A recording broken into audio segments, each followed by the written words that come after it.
তো কেমন আছেন বন্ধুরা? আজকে আমরা চলে এসেছি আমাদের নতুন নিউজ নিয়ে। আমি আছি রিপোর্টার বান্টু দাস, আমাদের সাথে আছে ক্যামেরাম্যান ধনধন অধিকারী। তো আজকে আমরা চলে এসেছি আমাদের জি 37 ঘন্টা নিউজ চ্যানেল থেকে। আমাদের ভবিষ্যৎ পিছিয়ে থাকে, আপনাদের ভবিষ্যৎ এগিয়ে থাকে।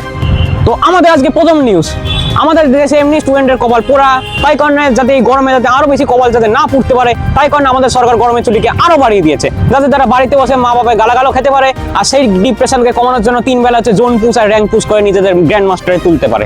তো আমাদের দ্বিতীয় খবর, পশ্চিমবঙ্গে হচ্ছে ভোটের রেজাল্ট বেরোনোর আগে একজন প্রার্থী হচ্ছে ভোট ছেড়ে চলে গেল, ভোট কেন্দ্র ছেড়ে।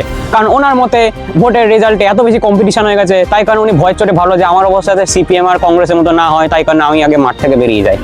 তো আমাদের তৃতীয় নিউজ, এইবার আমাদের ভারত সরকার ঘোষণা করেছে যে হচ্ছে সাধারণ মানুষের খরচ কমাতে, কিন্তু আমাদের দেশে বেরোজগারি এত বেশি হয়ে গেছে যে মানুষ 2 টাকা খরচ করা তো দূরের কথা, বন্ধুকে টাকা দেওয়ার পর ধার নিতে এসে ভুলে যাচ্ছে, তাই কারণে আমাদের দেশে খরচ একদমই কম।